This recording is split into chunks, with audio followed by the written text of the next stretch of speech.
자, 모두들 반갑습니다. 강태공입니다. 자, 금일은 이제 조기 대선에 대하여 관련되어 있는 수혜주들 아마 궁금해하시는 분들이 굉장히 많을 거예요. 그래서 이 AI 관련해 가지고 오늘 좀 종목을 소개시켜 드리려고 하고 있고요.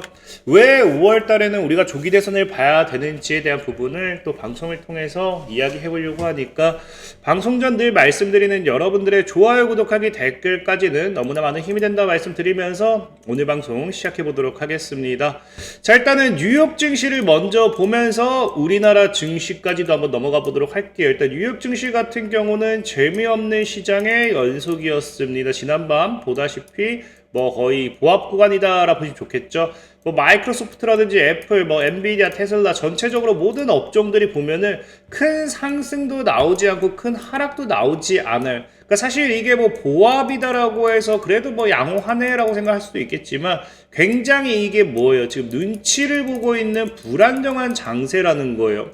자, 그럼 지금 뉴욕 증시는 왜 이런 눈치를 보는 불안정한 장세가 연속이 일어나는가를 봤을 때는 이건 제가 전에도 한번 얘기했던 부분이죠.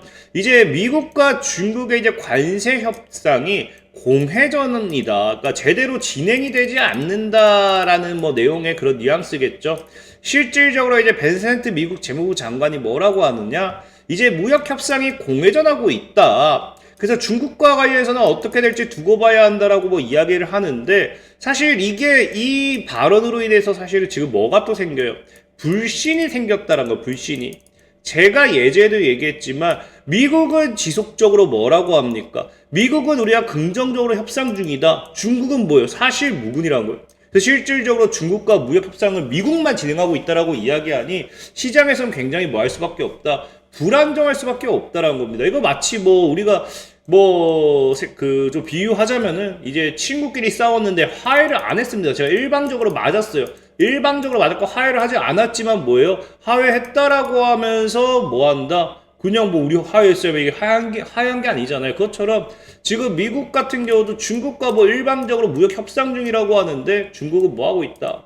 사실 무근이다. 다른 상황을 전하고 있기 때문에 굉장히 사실 이 부분이 지금은 불안정한 요소다. 그래서 이 부분 때문에라도 언제 한번 미증시가 다시 한번 하락을 할 수도 있어요. 그래서 그런 부분은 우리가 리스크로서 잘 판단하셔야 되는 부분이고 중요한 건 지금에서 뭐냐고 하면은 지금 그래서 우리가 사실 봐야 되는 건 뉴욕 시장 같은 경우는 이 미중 무역 관세 협상이 아니라 이제 1분기 실적 발표가 나오죠. 이 실적 발표와 함께 뭐가 나오냐고 하면요. 이 실적 가이던스가 나옵니다. 여기에 대해 우리가 집중을 해봐야 된다는 거예요. 왜? 어제도 얘기했지만 이 가이던스 발표에 따라서 관세 리스크 여파, 관세 여파가 얼마나 큰지를 우리가 체감할 수 있어요.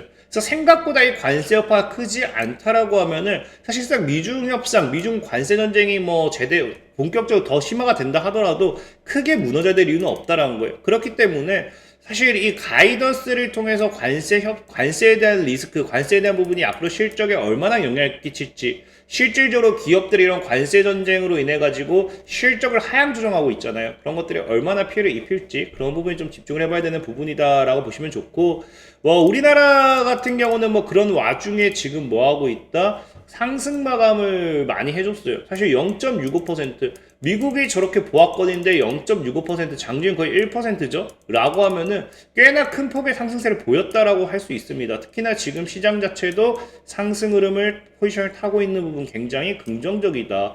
관세 리스크 이후에 미국은 급반등을 하지 못했음에도 우리나라는 꾸준한 반등을 하고 있는 모습이 굉장히 긍정적이죠. 근데 문제는 뭐냐고 하면은 이런 시장의 견인을 지금 누가 하고 있다? 기관이 하고 있다라는 거예요. 저도 얘기했지만 외국인들은 시장이 올라가도 지속적으로 팔고 있어요. 그러니까 이게 지금 사실상의 우리나라 증시 시장이 좋다 안 좋다라고 할 수 없는 게 우리나라 기관이 어거지로 받쳐고 있는 부분이기 때문에 이 역시도 분명히 불안정한 요인 중 하나라는 거예요. 그렇기 때문에 지금은 사실상의 공격적인 투자를 하기보다는 내가 보수적인 포인트를 좀 잡는 게 좋다라고 말씀을 드리고 싶고, 내가 공격적인 투자를 하고자 한다라고 하면은 지금 아까도 얘기했지만 5월 달에 여러분들이 봐야 되는 거는 이 조기 대선 관련되어 있는 수혜주다. 이건 분명히 제가 다시 한번 말씀드리고 갈게요. 왜? 오늘도 이제 특징주를 보고 간다라고 하면은 자, 지금 최근 시장이 계속해서 그렇습니다. 오늘 상한가 간 종목들도 꽤 많아요. 오늘 상한가 종목들이 많은데 이 상한가 종목들의 테마를 나눠본다라고 하면 전체적으로 세 가지 정도 우리가 이야기할 수 있어요. 그래서 첫 번째로는 SKT 해킹 사태죠. SKT 해킹 사태에 따른 이제 이 엑스큐어라든지 슈프리마 HQ가 지금 급등하는 추세고요.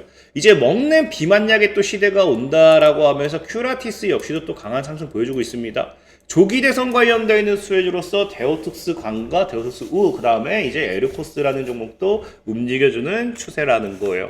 자, 분명히 이제 SKT도 있고요. 먹는 비만약도 있고요. 그럼에도 저는 여러분들에게 조기 대선을 여러분들이 무조건적으로 봐야 된다라고 이야기를 하고 싶은 거는 다른 건 아니에요. 지금 우리가 조기 대선을 봐야 되는 건 딱 하나 때문입니다. 뭐다? 이제 오늘 이제 뭐였어요? 국민의힘이 3차 경선이 이제 결정이 됐죠. 그러니까 이제 3차 경선까지 이어졌기 때문에 물론 이제 한덕수 이제 뭐예요 국무총리가 지금 또 권한대행이 지금 뭐 한다 여기 또 지금 뭐 그 대선 출마를 공식화하겠다라고 뭐 하는 이야기도 있긴 하지만 이거는 또 봐야 되는 부분이고 어쨌든 3차 경선이 이제 이어지기 때문에 최종적으로는 언제 5월 3일에 당 대통령의 후보가 선출되게 돼요. 그럼 이제 본격적인 뭐다 여야 간의 대선 싸움이라는 거겠죠. 그럼 지금 실질적으로 3일에 이제 후보가 결정된다라고 하면은 이제 지금 보면 언제예요? 이제 여기 빨간 날. 그럼 본격적으로 지금 남은 기간은 거의 며칠이요? 거의 지금 거래일로만 봤을 때는 20거래일이 안 된다는 거예요. 총 다 합쳐서 조기 대선까지. 근데 원래는 뭐라고 했습니까? 원래 대선을 놔두고 대선 관련 수의 섹터들은 3년 정도는 내리 해먹어야 정상이에요. 근데 이거를 지금 3년 동안 해먹지 못하고 얼마다? 고작 20거래일 안에, 즉 이제 한 달 안에 끝내야 되기 때문에 사실상에 할 수 있다고 하면 뭐 해야 돼요? 한 달 내내 날려 올려야 돼요. 그래서 지금 데오특스강 같은 경우도 한 3, 4 연속 상한가 나오고 있는 부분이고요. 뭐 4x4라든지 상지건설 이런 것도 보면 여러분 아시겠지만 뭐 4방, 5방 상한가 가는 이유도 이런 것 때문이겠죠. 그래서 실질적으로 이제는 우리가 여당의 이제 이 후보자가 확정되는 이 시점에는 뭐 해야 된다? 이제 사실 조기 대선 관련 수혜주 말고도 볼 게 없다라는 거예요. 물론 다른 테마도 올라갈 수 있어요. 분명히 올라갈 수 있지만 조기 대선 테마가 올라가는 것보다는 덜할 거다라고 저는 좀 말씀드리고 싶고 그럼 우리가 지금 무엇을 볼 것이냐를 본다라고 하면은 제가 전에도 얘기했잖아요. 제일 베스트 뭐라 했어요? 그냥 양다리 걸친 거. 그러니까 여당에도 걸쳐있고 야당에도 걸쳐있고 이런 게 제일 좋다 했잖아요.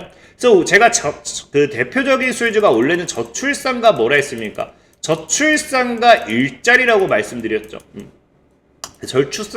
저출산과 일자리라 말씀을 드렸는데 현재 저출산과 일자리는 이미 탄핵 시국에서 이미 해먹었어요. 그렇기 때문에 이 두 가지 테마는 아마 이번에 안 움직일 확률이 커요. 여러분들 알다시피 이제 뭐 윤석열 전 대통령이 지금 뭐 탄핵 되냐 마냐 했을 때 뭐 탄핵 가능성 뭐 이런 거 이슈 나오면서 저출산 뭐 일자리 이런 게 일자리는 안 움직였구나. 어차피 뭐 일자리보다 뭐 저출산이 더 큰 것도 맞고 일자리는 뭐 최근에 같이 벤처 캐피탈 뭐 이런 것들이 움직였으니까 그런 것들도 일자리 테마예요. 사실 대표적인 일자리 테마가 창투사, 벤처 캐피탈 이런 것들입니다. 그래서 이미 움직였기 때문에 뭐 안 움직였다 하기도 애매하고 저출산도 이미 움직였기 때문에 사실은 지금 뭐 봐야 된다? 새로운 무언가를 여러분들이 찾아내셔야 된다는 거예요. 자, 그런 관점에서 지금 무엇을 찾을 것인가 봤을 때 지금 여당이고 야당이고 이 양다리를 걸치고 있는 공략이 뭐다? 오늘도 상한가 떴던 종목들의 대표적인 게 뭐다? AI라는 거예요. 그래서 실질적으로 지금 이 후보자들이 너도 나도 뭐 하겠다? 지금 AI에 대한 3대 강국에 대해서 수백조 투자를 하겠다. 뭐 이런 이야기가 나오는 거예요. 그래서 지금 우리가 이제 일단 경선을 준비하는 이제 김문수 후보랑 한동훈 후보랑 뭐 이재명 후보 보면 알겠지만 이재명 후보 같은 경우 이미 뭐 필요사도 방문을 했고요. 그래서 AI 기본 사회를 내세우며 누구나 무료로 사용할 수 있는 모두의 AI 등 주로 공공주도 정책을 내세우면서 AI에 대한 투자 정책 이야기하는 걸 우리가 확인해 보실 수 있습니다. 그리고 김문수 후보 역시도 AI 인재 뭐 육성, 100조 원 조성 뭐 이런 것들 확인해 보실 수 있어요. 한동훈 후보 같은 경우도 인프라와 생태계 구축 위한 뭐 이런 것들 확인해 보실 수 있죠. 그래서 모든 후보자들이 이야기하고 있는 게 AI예요, AI. 그래서 지금 타이밍에 조기 대선과 맞물려서 AI는 굉장히 크게 올라갈 확률이 크다라는 겁니다. AI 관련된 섹터들은 정부 지원 정책이라든지 지금 시장이 AI 열풍이 엄청나게 불고 있기 때문에, 그럼 우리가 AI 관련되어 있어서 어떤 종목을 살 것인가를 생각을 해본다라고 하면은, 자, 지금 보시면 아시겠지만 그 모두가 AI를 이야기하고 있지만 차이가 있어요. 이제 이 여당이 이야기하는 AI는 뭡니까? 민간 주도죠. 그 다음에 이재명 후보가 이야기하는 건 뭐다? 정부 주도예요. 그러니까 이 AI에 대한 투자로는 동일하지만 누가 주도하느냐가 사실은 가장 커요. 그리고 이재명 전 대표 같은 경우 어제 정부 주도 관련해서 AI 관련 섹터들이 이미 필요사를 방문하면서 관련 수혜주들이 움직였다라고 하면은, 그럼 이제 홍준표 이제 지금 일단은 뭐 떨어졌으니까 이제는 이렇게겠죠. 이렇게니까. 이렇게 봤을 때 누가 돼도 뭐예요? 민간 주도 개발을 위한 AI 정책이 반사익을 받고 크게 올라갈 확률이 굉장히 크다라는 겁니다. 그럼 민간 주도 개발을 위한 AI 정책은 뭐냐? 즉 우리가 정부 차원에서 투자겠죠. 투자. 정책 지원금이라든지. 그럼 이런 것들이 결국에 어떤 게 우리가 이슈를 받을 수 있어요? 이제 스타트업에 대한 투자 지원들, 이런 것들이 굉장히 기대가 된다는 거예요. 그럼 결국에는 역시나 다시 한번 뭐다? 창투사라든지 벤처 캐피탈이라든지 뭐 이런 것들, 인베스트먼트 뭐 이런 것들, 이런 기업들이 또 올라갈 확률이 굉장히 커요. 그래서 저는 오늘 이제 이런 창투사, 뭐 이런 기업들, 이런 벤처 캐피탈이라든지 이런 기업들이 이제 AI 관련되어 있는 반사익으로, 사실 여러분들이 스타트업 상장되어 있는 기업에는 생각보다 투자 규모가 이제 크진 않을 거예요. 이 상장되어 있는 뭐 기업들의 투자보다는 이제 우리가 뭐 이제 세금적인 부분, 감면 혜택 뭐 이런 것들을 좀 더 많이 지원하겠죠. 그래서 직접적인 이 민간 주도로 가기 위해서는 스타트업에 대한 투자 발표가 더 많이 나올 확률이 크다라고 생각해 보시면 좋을 것 같아요. 그래서 오늘 여러분들이 보시면 좋은 종목은 이제 린드먼 아시아라는 종목이에요. 그래서 린드먼 아시아라는 종목은 보다시피 최근에 AI 열풍에 이 AI 관련된 스타트업에 투자했다는 것으로서 1억이 받고 있고요. 그래서 웨이힌스 브라이언트 뭐 AI라고 해가지고 실질적으로 AI 관련되어 있는 기업에 투자를 했습니다. 지분까지 보유하고 있죠. 그래서 이제 헬스케어 AI는 7년간 축적된 방대한 로 메타 데이터 중 전 세계에서 유저들이 건강을 가장 중요시하는 의료, 치료, 체질 등에 대한 이제 뭐 정보를 상세하게 알 수 있도록 개발한 헬스케어 인공지능 비서고요. 그래서 이게 이 앞으로 이제 뭐 민간 주도로서 어떤 이런 이야기가 나올 때는 이 사실 퓨리 5사에 투자한 기업들이 생각보다 많아요. 뭐 DSC 인베라든지 뭐 이런 것들도 보면 좋은데, 퓨리 5사 같은 경우는 여러분들도 알다시피 이재명이 지금 후보와 후보의 직접적인 수혜로 엮여버렸기 때문에 다 안 겹치는 걸 봤을 때는 린드먼 아시아밖에 없지 않나 좀 생각해보고 있고, 다만 린드먼 아시아도 지금 그렇다 해서 이재명 후보와 안 겹치느냐? 겹칩니다. 왜? 이재명 전 더불어민주당 대표죠, 이제는. 그래서 과거에 자금 지원 발언의 영향을 받아가지고 상승세를 탔는데, 당시에 반도체와 중소 벤처기업들의 생존기로 놓여있다면서 특별자금 지원 방안 살펴보겠다라고 하면서 거기에 대한 이재명 전 대표, 이재명 후보 관련 수주로도 엮이는 게 린드먼 아시아다.